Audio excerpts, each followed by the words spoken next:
Program vaksinasi COVID-19 terus digencarkan oleh pemerintah provinsi dan juga Polda Sumsel. Bekerja sama dengan Unsri serta Ikatan Dokter Indonesia Sumsel, vaksinasi massal dilakukan di aula kampus Unsri. Vaksinasi ini sendiri menyasar ke seluruh lapisan masyarakat, baik itu lansia, pelajar maupun mahasiswa Unsri.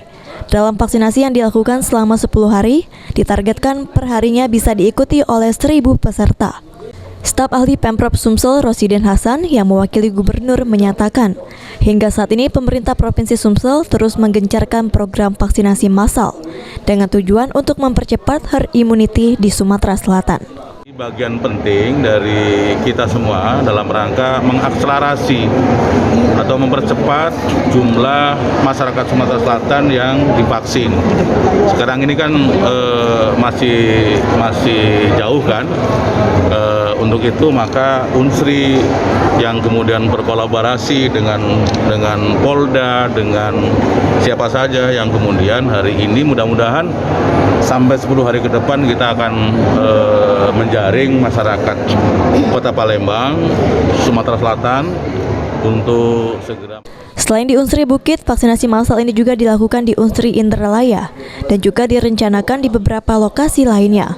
Dengan vaksinasi ini, Rektor Unsri, Profesor Anis Sagaf mengajak seluruh lapisan masyarakat melakukan vaksinasi dan tidak terpengaruh hoaks mengenai vaksin. Mari bersama-sama lakukan vaksin ini, karena vaksin ini penting untuk menjaga orang juga, bukan jaga diri kita sendiri. Ya. Kalau vaksinnya itu banyak dilakukan dan bisa kita capai dengan target optimum, maka penularannya akan menuju nol. Ya, kalau menuju nol sudah vaksin. Sebenarnya virus itu ada tempat yang bisa dia hidup. Tapi kalau tempat dia hidup tidak ada lagi, ya mati, dia habis, selesai. Nah ini yang harus kita lakukan dan kita mengajak media untuk mengedukasi masyarakat secara positif. Banyak juga yang di media sosial ya terutama itu yang hoax.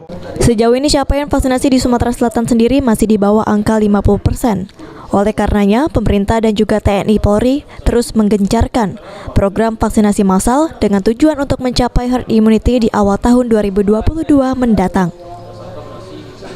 Firman Hidayat, PAL TV.